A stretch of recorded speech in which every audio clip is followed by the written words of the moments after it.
Janasena party అధినేత పిఠాపురం జనసేన ఉమ్మడి కూటమి ఎమ్మెల్యే అభ్యర్థి కొణిదెల పవన్ కళ్యాణ్ 1,20,000 మెజారిటీతో గెలుపొందుతారని పిఠాపురం ప్రచార కమిటీ డీకే చైతన్య ఆదికేశవులు అన్నారు. పిఠాపురం నియోజకవర్గం ఉప్పాడ కొత్తపల్లి మండలం పొన్నాడ గ్రామ శివారు కోనపాపపేటలోని జనసేన ప్రచారంలో ఆమె పాల్గొని మీడియాతో మాట్లాడారు.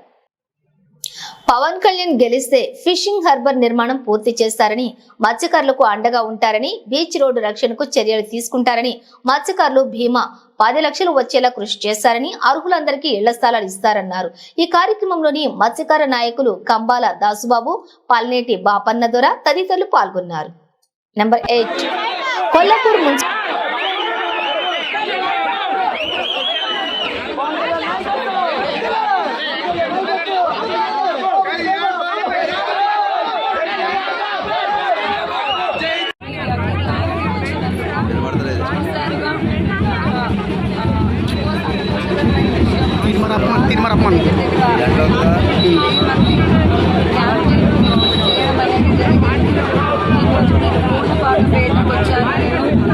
కొత్తపల్లి దాస్ గారు, బాపన్న గారు, శ్రీను గారు, నూకరాజు గారు, ప్రతి ఒక్క సీనియర్ లీడర్ ఇక్కడ, అలాగే మన జన సైనికులు, మన ప్రజలు, ప్రతి ఒక్క మహిళ, పిల్లలు, అబ్బాయిలు, అమ్మాయిలు ప్రతి ఒక్కరూ దీంట్లో పాల్గొన్నారు. అలాగే ఎంతో ఆనందంగా ఈరోజు మన జనసేన పార్టీ క్యాంపెయిన్ పవన్ కళ్యాణ్ గారికి చేయడం అనేది జరిగింది. చాలా రెస్పాన్స్ అయితే చాలా బాగుంది. 1,20,000 పైన మెజారిటీ ఓట్స్ రాబోతుంది. ఇక్కడ కొత్తపల్లి గ్రామంలో చాలా సమస్యలు ఉన్నాయి.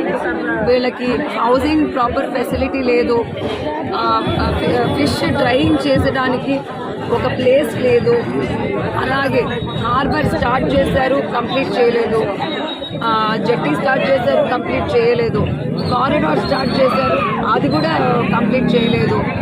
అలాగే యాక్సిడెంటల్ డెత్, ప్రతి ఫిషర్మెన్కి ఏదైనా ఆర్థిక సమస్య వస్తే 10 లక్షలు ఇస్తామన్నారు, అది ఇవ్వట్లేదు. అలాగే ఇక్కడ డీజిల్ రేటు 7% సబ్సిడీ, అది కొంతమందికి ఇస్తున్నారంట. అసలు సబ్సిడీ 8% అనేది ఇవ్వాలి. అలాగే 300 లీటర్లు ఇస్తున్నారంట. 300 లీటర్లు 2 రోజులు కూడా మత్స్యకారులకు సరిపోవట్లేదు. అలాగే 2 నెలలకు ఒకసారి 10,000 ఇస్తున్నారంట. ఇలా చాలా అక్రమాలు వైసీపీ గవర్నమెంట్, స్టేట్ గవర్నమెంట్, మన వైసీపీ ఇన్ఛార్జ్ వంగా గీత గారు ఏం చేస్తున్నారో, ప్రజలు ఇంత సమస్యలు పడుతుంటే వీళ్ళు ఏసీ కార్లు కూర్చొని కాకినాడలో ఉంటారు. వీళ్ళు అసలు పిఠాపురంకి వచ్చేదే లేదు. వీళ్ళు అభివృద్ధి అనేది, రూరల్ డెవలప్మెంట్ అంటే చాలా వర్స్ట్గా ఉంది. ఇక్కడ చాలా ఇళ్లలో వాటర్ లీకేజెస్ ఉన్నాయి ఇళ్లలో. అలాగే రా మటీరియల్ సమస్య ఉంది, ఫిషింగ్ నెట్స్, అలాగే జియో ట్యూబ్ రద్దు చేయాలా అని చెప్పి మన పవన్ కళ్యాణ్ గారు చెప్పారు.